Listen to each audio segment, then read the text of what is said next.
a lot of what was difficult was existing in those scenes, knowing that I'm doing that in a safe space, protected by action and cut, and experiencing the tip of the iceberg and absolute minutiae of what the reality of this circumstance and situation is. And so there's like a guilt and haunted by the fact that it is also a present tense, such a present tense issue. And so you can't even let it go. It's not even an actor's problem. It's not like I was so intensely affected by the material. It was really hard to shoot. But the worst fucking part of it is like, this is so many women's reality and we are doing absolutely fucking nothing for them. Filmmaker Magazine presents Back to One with Peter Rinaldi. Lucy Boynton is an actor. I sat down with her in New York City to talk about the work. Do you have a typical way that you like to begin your preparation process when you get a new character? Like, what's the first step toward kind of wrapping your arms around this person? I think the first time, so I'll read the script, gauge whether, I'm doing it, whatever the first impression is, and then I'll read it again and start kind of, I think I'm muttering dialogue to myself. I'm seeing how it sounds and how it fits. And if there's an instinct immediately on how I would want to play a character, sometimes you just see them and hear them immediately, and sometimes you don't. And it's like, this is going to be a whole process of figuring out physicality and inventing. Or if it's a real person, okay, this is going to be trickier to feel in my bones. Mm-hmm. But it's a kind of, I think it's a muttering out loud, seeing where the dialogue fits. And I don't know, I think going into research. I'm trying to think what I do with fictional stuff. Yeah, no, it's going through the script and it's the muttering and it's the working out kind of the facial expressions and stuff and familiarizing, and that's the kind of first entry point into like, how will this feel in my body? What are the differences between when something fits like a glove immediately, mm-hmm. and when you have to build it, like you're saying, or what were the words you were saying? Did you use the word build? I've already forgotten. I know. Usually in my paranoid self-analysis, I'd be able to tell you, but I'm feeling freer today. But do you know what I mean? Like, can you see a tangible difference between having to like panic a little bit and build, mm-hmm. as opposed to it fitting like a glove immediately? Is there a difference in terms of like, once you finally get to the set? I guess the impetus behind this question is just like, is it actually worse when it fits like a glove? Because, you know what I mean? Sometimes the first time it fits like a glove, you immediately see and hear, and I've said the line out loud and I'm like, I love that. That's how I'm gonna do it on the day. And then I get to set on the day and I have read it too many times and I can't remember that first instinct. Yeah. That first instinct was the catching of the lightning, seeing the character, and then it's like, you know it too well in the research process and stuff. Yes, I think so. I mean, I don't think it's bad. I think the thing that made you want to do it, the thing that made you intrigued by this character will still be there. Yeah. It's not a time-limited thing. But yeah, sometimes, I don't know. I haven't thought about that. Yeah, I think it's just different, but I think then you see it as an opportunity to do something different with it then. Yeah. And then you may have to kind of build again later. Right? Yeah, and not be precious about it. Yeah. Be like, okay, it's changed. Don't fight trying to get it right again. Right. Find where it's now got to go. Right. Do you think that your work as a child actor was invaluable, or did you actually like develop instinctual habits that you had to get rid of? Oh, I'm trying to think, how I approached anything. No, I don't think, I think again, I've just been building from that since then. Yeah. The things I had to unlearn are more in life, the way you learn to be as a person because you became an actor as a child is a very interesting thing, and you have to unlearn a lot of obedience and people-pleasing thing. And I've got 2 pals who started when they were 12 as well, and we talk about this. Like, I realize the scope of the therapy needed if you've started as a kid, because I think you take on, there's no protection between you as actor and you as self. They are immediately the same thing. So no, the things that I had to unlearn were kind of more to do with that rather than the kind of the craft. Yeah. And I think I was just, I never went to any kind of drama school, and I didn't have any other actors in the family I could talk to. So it was and my parents weren't precious about it. They didn't need me to be an actor. They wanted me to prioritize life and school as well. So there was no kind of sacredness or importance around it. So it was very kind of free and approach it instinctively and see what works and what other people are doing. That probably helped a lot, didn't it? I'm sure, because there was no pressure around it. The only pressure was what I put on myself to get it quote unquote right. But that wasn't coming from any directors I worked with or kind of any external entity other than myself. I think the reason why I keep asking this is that I'm assuming that if I was a child actor and things were working for me and everyone's loving me, but then I get to a point where I have to do something a little bit outside of my range, and I'm totally lost, like more than I would be lost even if I wasn't a child actor, because the instinct that you're working with is suddenly completely useless, and you're facing this moment of like, and you have no training because everyone's like, you're amazing. All the time, and like, but then you're like, oh wait, how do I do this though? You never faced that, right? I mean, it sounds like you were actually just your training is actually just doing it from an early age. Yeah, and therefore that panic can happen at any time, I think. Yeah. But I think that does come from a place of not even insecurity, just awareness that I didn't train, so I don't have the tool set that other people have. Yeah. And sometimes I think that does allow you to take really big swings. If you've trained, you have this, I project onto them a confidence. I assume you have a self-assuredness because you have a toolkit that someone has taught you is correct. And so you make big choices and confidently because you feel invested in yourself. Whereas I am self-generating that. I'm trying it out because I've decided to try it out. Yes. What I keep trying to get back to is like, what stops actors from taking big swings? And because I think the big swing try is so important, and being willing to fail is so important. And if you're trained, you may not be willing to take a big swing. I mean the opposite. I mean, if you've trained, you are willing to take a big swing. I didn't. Damn it. It was really fascinating and now it's not. Oh, okay. So wait, but I thought you were saying that you are taking big swings as a child actor because you don't have training. I think then I didn't have context for what was I think actually that is a gift. I didn't have context for what is a big swing, so I'm just turning up and doing it. Yes, so but I don't know if you could be taking big swings and not even knowing. Yes. Right? Yeah. As opposed to a trained actor, you'd be like, wait, I'm supposed to take that big of a swing? Or this is now me approaching the big swing. Like, then I'm going to do it. Yeah. Whereas it's kind of improvised. Right. I think someone is going to build something out of what we just did there. Yeah. We're at the beginning of something. There's something. Seed here. At what point were you starting to realize what worked for you, though? Do you know what I mean? Like, at what point were you starting to realize what kind of set environments actually worked best for you, for instance? I can tell you the project. It was Sing Street.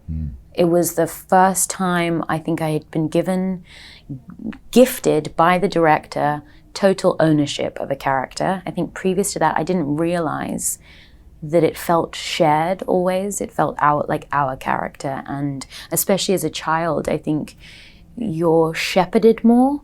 Whereas John Carney had written this character, I thought she was his. And it was based on someone that he knew, so even more so was she his. And he didn't, he would ask me everything. You know Rafina best. Do you think she would do this? Or do you think, and just, I had never experienced that. And so it gave me a sense of authority as an actor. It was the one that I think was my transition of mentally going from kind of child to adult.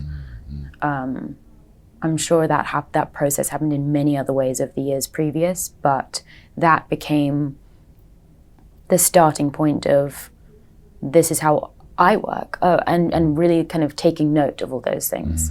And this is what I have to offer and what I can bring. He gave such validity to that, which I think, having been a child actor, you are more likely to be looking for permission. Yes. How, can you just talk about this? How important is that? Is that Crucial. I mean, and how many times though have you, I mean, later on, as an adult, as an established, successful actor, have you not been given that? I don't think that can happen again, because now you know, I mean, everything is always collaborative, so it's not like there is a line drawn that someone, you can say anything, bring anything, any piece of direction to me and we'll turn the dials. I'm not protective or possessive or precious about characters, but I will just be more sure of my own voice and my own opinion, because I've sat with this character. Yeah. I love a long research, like prep time. I would go deep into it, so I have an idea of how I think this character is, but also what I want to translate to audiences, how I want audiences to receive her. And so then, yeah, it's a kind of the dial turning, and I love over talking. I love the analysis. But so there's nothing a director couldn't bring me. I would just have more kind of, I see more value in my opinion and my voice now. That's interesting. So you wouldn't be annoyed by my over-directing? Not at all. Interesting. I would take it as conversation and come back with something. Yeah. And sometimes it could be like, can we try it to see what happens, see how it's feeling, and then talk? Because I think you can overanalyze it before, and it's just like, just put it on its feet. See what's happening in real life when you're doing it.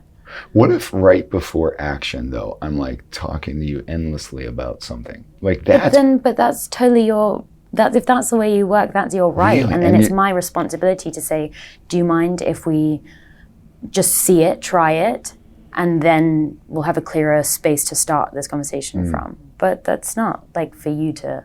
You're not going to say, shut the hell up. No, right? I'll say it politely. I'll Trojan horse it as something else. That's interesting. So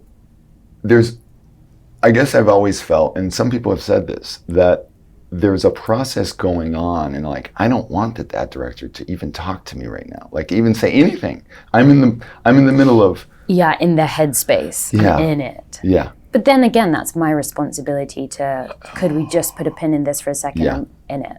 Yeah. I mean, it's also a sensitivity thing. Like, if we're in the middle of a intense fucking scene, then maybe read the room and know that. Yeah. But usually it's like, I mean, I worked with such great directors where you still obviously need to be able to communicate, I think. I know everyone works differently, but I don't want you to feel like you can't direct me because I'm in a headspace. I've just worked with directors who have been so thoughtful in the way that they've come over, and the way they speak to you is like respectful of the... Yeah. So it's just, it's sensitive, and so it's soft, so it doesn't pull you out. Yeah. You're not trying to be chatty, but you still need to be able to communicate and turn the dials mid-scene, even if you're in the dark place. Yes. If you could build the perfect director for you, what would that look like? I love the analysis, and I love being aware of the audience's experience.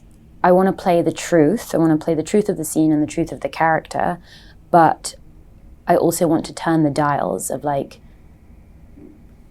I want to know that what you're seeing on the monitor is like what I'm trying to get through. So I love to be able to be like, in this moment, I do want to show just a glimmer of like the grief from this, or that she's trying to be, like, for example, in a court scene in Ruth, it's like, is it reading that I'm doing the mask thing, I'm brittle, and appearing to someone further away, completely deadpan stoic, but close, is it coming through the panic and the fear and the small child feeling? And I just need to I like the feedback of like, I would turn that up 20%, or like I would turn this element down 7%. That's amazing. I love it. Wow. And you can actually do that. And you could bring it. Yeah, because then it's just like, okay, so I need a little bit more of this feeling surface, and then pull this bit back. Oh, I love it. Because I was really thinking a lot about the court stuff when I was watching it, and thinking about you, and because it was really impacting me. And I was thinking, like, I don't understand how an actor can do this all day, and then like doing like you're talking about now, like kind of micro work, and like kind of like imagining what this is on the monitor, and how this is coming across, and then having to do it again. It's so satisfying. It's so. This is the part that I love. Wow. It's like an adrenaline rush to talk about. Yeah.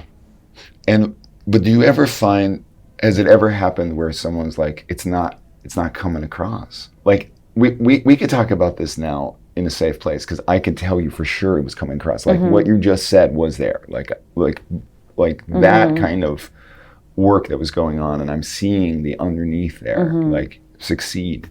But is there any time where you looked at something and you're like, oh my God, this is not coming across. I'm not a good, that's not true.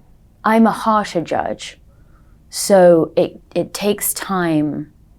What is it? Because I can see it, like on the monitor, if I watch it back, I'll want to dial turn. But sometimes when I watched a project for the first time, I guess because I know the thought process, I know what I was thinking at that time, and so I'm too influenced by that. Whereas if enough time has gone by, so watching A Cruel Love recently was a completely different experience to when I watched it a year ago.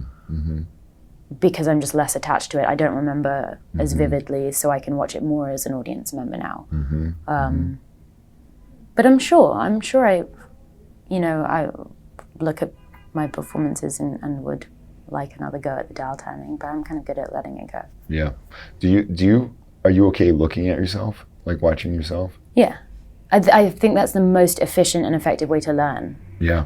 Of like, in fact, yes, because to your last question, yes, I'm sure there have been times where it hasn't come across because I've watched myself and been like, okay, that thing doesn't read, so next time I know that I'll do it slightly differently. I think it's kind of crucial too. Yeah, but nobody else was telling you that, right? It's you thinking that. Yeah, because otherwise we do another take. Right. Yeah. So don't you trust don't trust others more than yourself?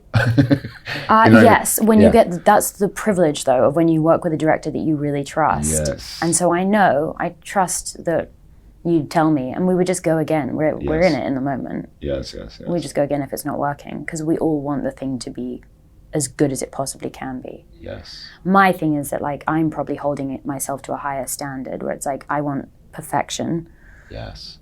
And I can see it in my head. I was talking to my friend recently about this, and he was like, I can see how I want to do it exactly, and it's like, I don't golf, but I imagine it's like that. The ball is like circling the hole, and I'm just trying to get it in. Yeah. Whereas the director hasn't seen the movie that's playing inside my head. Yes. So sometimes it can be like, well, this is good enough. Right. So this is probably the hardest question then to answer, but I really would like you to try. If you're really a perfectionist like that, and this is not a good work to be a perfectionist. Yeah. What are you doing? Yeah. How do you keep that in check? Oh, I don't know. I obsess over stuff. I was talking to my pal about this because I was sending him voice notes from set being like, the ball isn't going in. I can't do the thing that I can see. I'm seeing my face in my head. Yeah. And I can't do that in real life. Why? And I have gone back to my trailer and in the mirror tried to find it. Like recreated we've done the scene. It's now in the can and we have to move on. We can't reshoot that. But to punish myself or to check what I did, I'll go into my trailer and check in the mirror. I'll replay what I just did and see if it's good enough. Because sometimes you don't want to watch the monitor, that feels encroaching.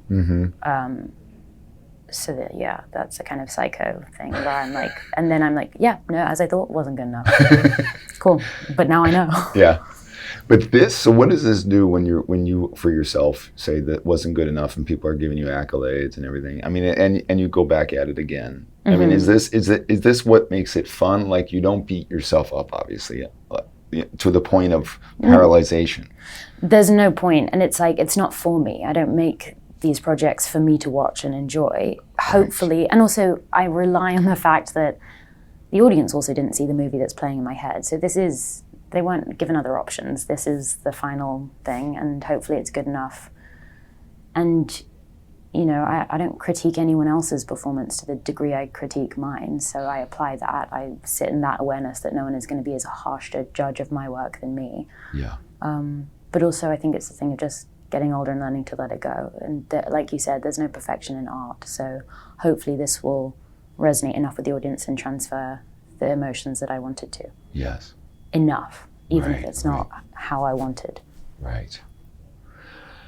Are you somebody that gets the role of Proust Barbie and then reads 8 volumes of In Search of Lost Time? That's probably the least research I've done for a role. That was what it was. Because I'm on the I went method on that one. Yeah. I'm on the 6th volume of In Search of Lost Time. I've been reading it since the year 2000. Holy mackerel. And my friend back then, she's like, I think I want to do it. I'm like, good luck. I'll see you in 10 years. And she did it all that summer. And I still hate her. But yeah, we don't talk anymore. But so I'm happy you said that, because of what they did to that role. Then it wasn't that painful because you didn't. No, that's one that you go into being like, I'm here to experience the set. Yeah. Okay. To witness what you guys are doing with your movie. Yeah. Yeah. That I take zero ownership of. Yes. Any of that. That was just cool to witness. Okay. That's not precious. What about something like Marianne Faithfull that doesn't come to fruition, and then she died? She just died recently. I mean, how do you get over that? Like, you put a lot of work into that, right? And then the pandemic, and then other things happen. Yeah, it's a loss. I don't know. It's hard to put weight on something that I'm not thinking about every day. So I don't want to convey it as if it has more weight than it does. I think it would be worse if we had made it and it then didn't come out. Whereas there's nothing tangible. Yeah. There was ideas and script ideas and like drafts, but it was never. I think maybe that's it. We never had a script that's like, this is the one, this is perfect, this will be the film. So in my mind, that's all still very fluid. There was no thing to miss. And it was a huge pressure, that role. I mean, who knows what happens if that comes back around. And it's also like the work of the actor, like nothing goes to waste, right? I mean, it's almost like life. Like also, you use everything. Yeah, and it was a research process about Marianne Faithfull. I learned so much about how she's an incredible woman. That I'm better for having had to do that research. It was wonderful. Right. And it was a wonderful process, kind of, trying to figure that out. Yeah. But I think that's the thing. So the losses I think when you have sat in that character. So that's the crushing audition process when you've sat in the role and been like, God, I would kill to do this real time and make the movie or make the series. But because I hadn't sat in that character yet, again, it's not a tangible thing to lose. Yes. I was telling you that my voice is weird because I was yelling at my friend in a bar a couple nights ago. And I just had a revelation this morning about an acting revelation, because I was meeting with my friend who's trying to produce something with me. And because of this voice, which was worse this morning, it was like I was hearing like a different person. And I started cracking jokes that were different. I was like playing this New Yorker. And it was really funny, although she wasn't laughing at all. But but forget that part. But it was really like, I realized like that the voice actually brought out something in me. It was like brought out an improvisational. I was making choices because of the voice, and I was on. Again, maybe not because it wasn't landing, but you enjoyed it. It made you laugh, and that's what counts. But is this what happens? Like, I've heard this many times on the show. I mean, like, and is it true for you? When you have to do a certain voice, or when you have to do an accent, does it actually help you get into the character? Yeah, I mean, accents especially, I think, then are such a defining separation between you and your character. So then when you're putting on the voice, there's no Lucy. And so I enjoy that. I think for me, it's more body. Like, I think of taking big swings and feeling separate to myself as a body thing. That would be taking up space as the character. And so I think costume and everything, that kind of allows me to then just like live in them slightly more and know that it's different to myself. And that's the joy, when it's like, this is not my idiosyncrasy. This is not my little tick. Yeah. When something like Ruth Ellis comes along to you, and I didn't know anything about this woman. I feel ashamed about that. This is so important. It feels important, this life and the way this is depicted in the show, which I really appreciated. And again, I'm not afraid to say this. Like, British television just swings down to American television. I'm sorry. Why do you think it's different? Why? I think it's something about, like, it's for adults. Interesting. American TV, even if it claims to be for adults. See, I'm getting louder. It's still for like adult children. We're children in this country. We're little children. That's why my favorite part was Proust Barbie in that movie, because I was like, oh, maybe we'll go into yes. This is, my God. I turned to my wife. I'm like, Proust Barbie. Like, I wanted a little Proust doll. I wanted this one company to make this. They made all these characters that are literary. I'm like, wait, where's the Proust one? The costume is comedy. Of course, of all the, like, everyone else is in these cute little costumes. And of course, I am the one in the period dress. Like, my family were like, yep, that's on brand. But this is me, though. I'm obviously, the snobbish outsider here. Everyone loves what's going on in television. I'm just saying, BritBox, like, that's my next, like, I keep like saying, like, that's my next subscription. And I feel like with this show, it's like, and sometimes it takes me having to watch something, because maybe I wouldn't have clicked on this. Maybe I wouldn't have. But it just feels like it took its time, and it told it in an interesting way. That wasn't trying to worry about my attention span. And I hate that. And that happens so much in other kinds of TV. But were you feeling a pressure to convey this woman? And does that happen? And what do you do with that feeling? Like, oh, I got to get this right, or I got to land this. I put a lot of pressure on myself to get it right for her. The more empathy I felt for her, the more acute that feeling and intense that feeling became. And therefore, when it's like, when I felt like I can't remember, I think when I felt like I wasn't getting a scene right or something, it was letting her down. There are elements where where it's like thinking about how she would want to be represented, who she'd want to play her, But and sensibly you should let that go. But no, I think the more you care about someone, and it's a responsibility, you're encroaching on their story, their existence, by saying, even if you're very conscious as the actor of this is an interpretation, this is, obviously I've projected onto this. Yeah. You can't not. Right. But audiences do tend to take it as fact, that this is exactly how it played out, this is exactly what he said and she said. And so there is that responsibility, therefore, kind of put onto you as well. This is the kind of definitive play-by-play. did you feel like you needed something from the production to help you with this, particularly in the scenes that are a little difficult, like the abuse scenes or the trial scenes where it's like intricate work? And are you in a place now where you can ask for that or feel okay with that?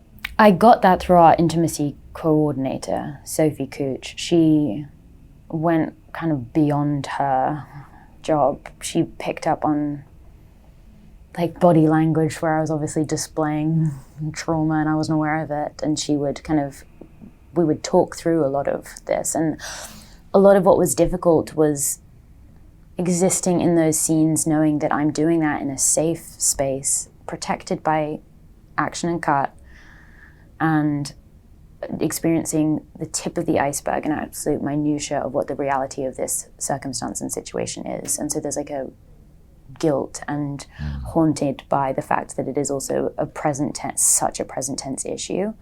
And so you can't even let it go. It's not even an actor's problem. It's not like I was so intensely affected by the material. It was really hard to shoot.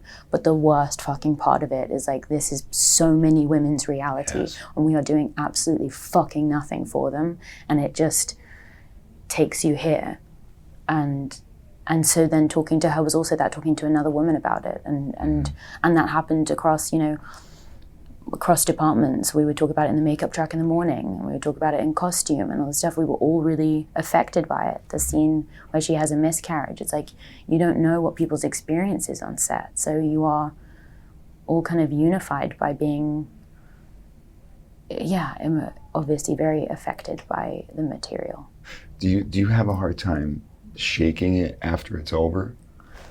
Getting rid of it? Not usually. I think I feel it a lot, and then I think something of the project and the character is always like living with me during filming, but I can leave difficulty at work. I can then decompress. And this one I just couldn't.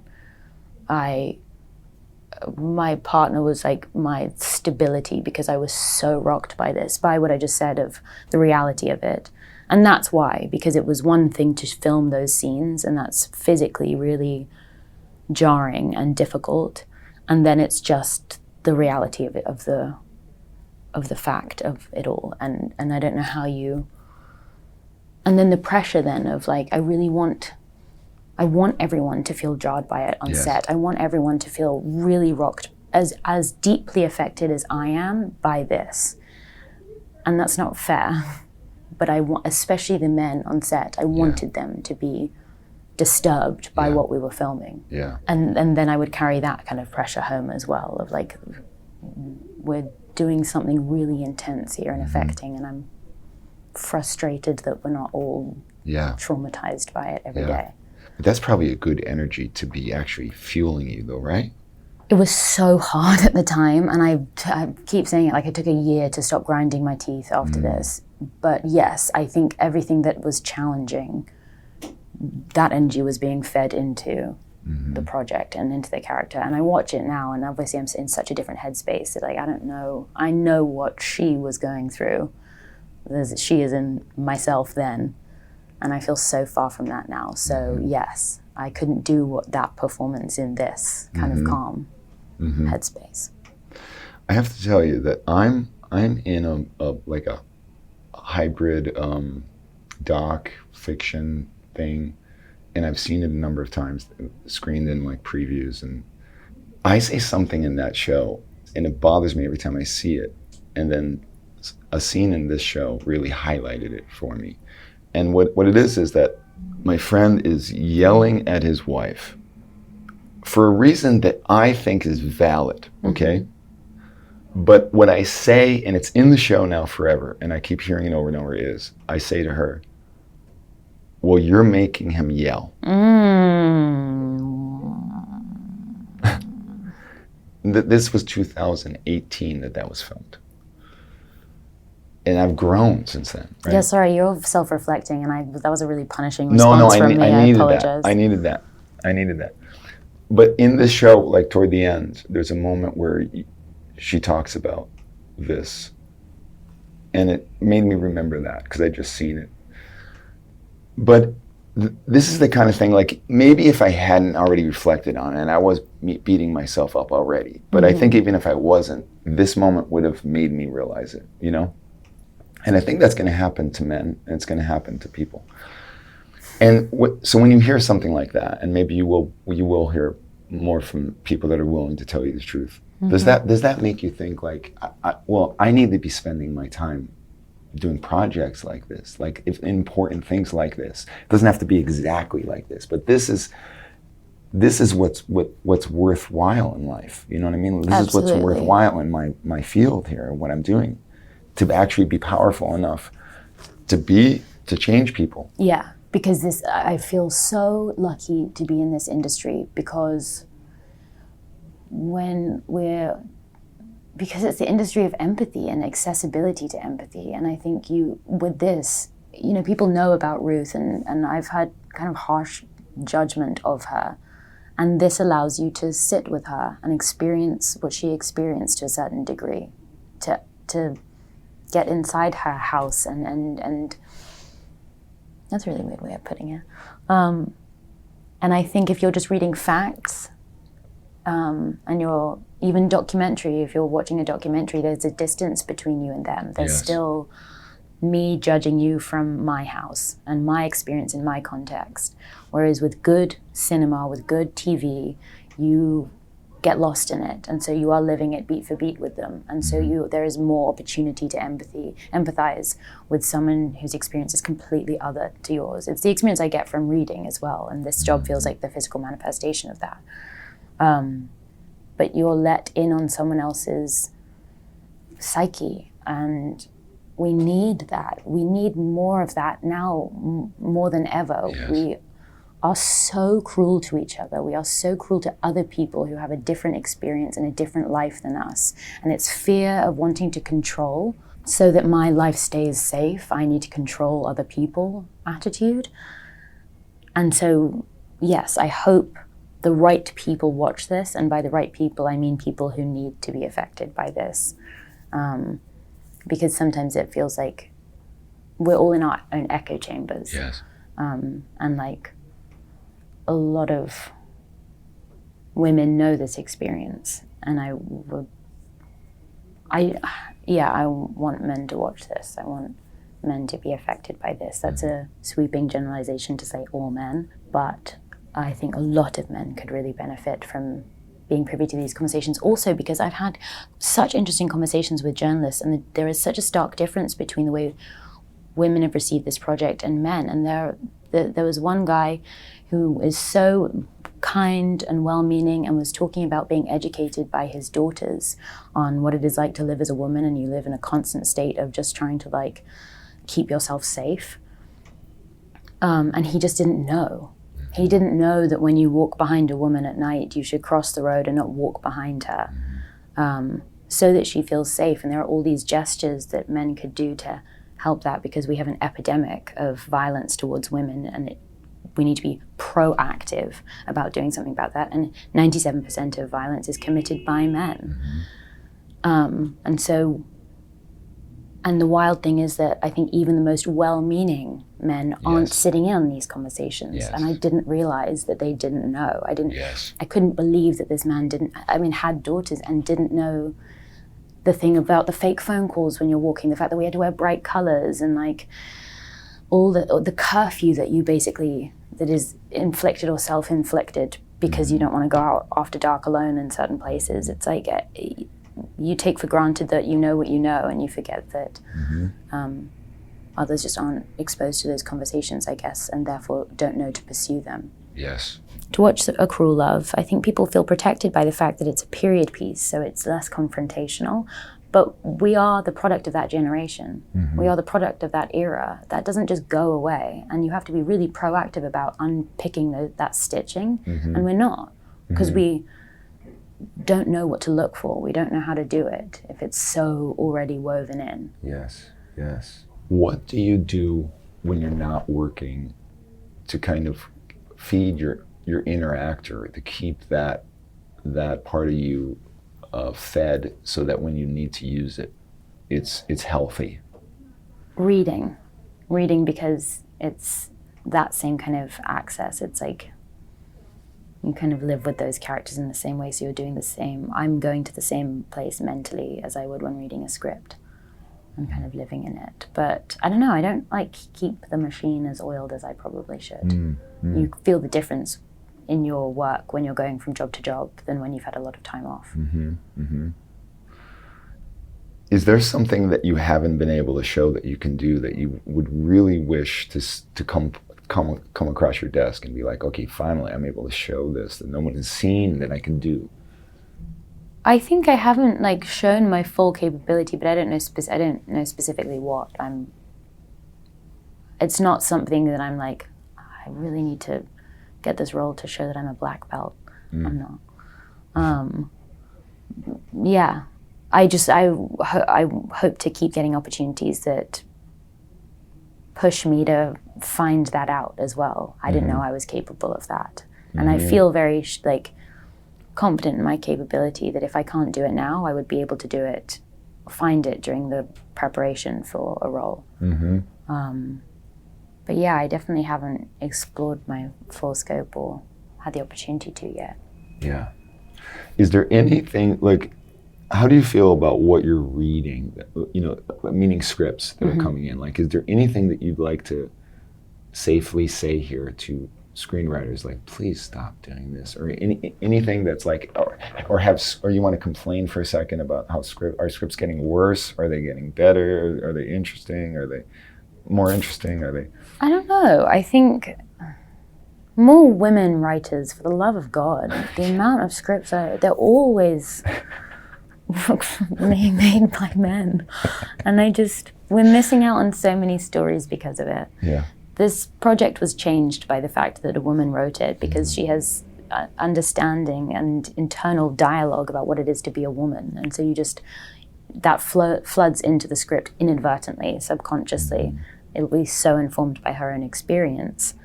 And that's not to say you can't write outside of yourself. She wrote all of the characters, so she wrote men too, but I think we do need the opportunity to see more women's stories. Yes. It's really wild to think that we've kind of,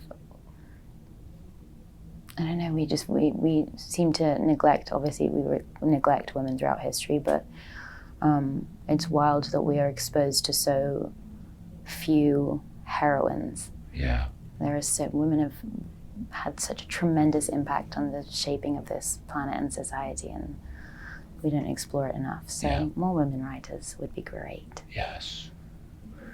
Lucy Boynton, thank you so much. Thank you. Back to One is a production of Filmmaker Magazine, which is a publication of The Gotham. Listen to back episodes of this podcast at filmmakermagazine.com or wherever you get your podcasts.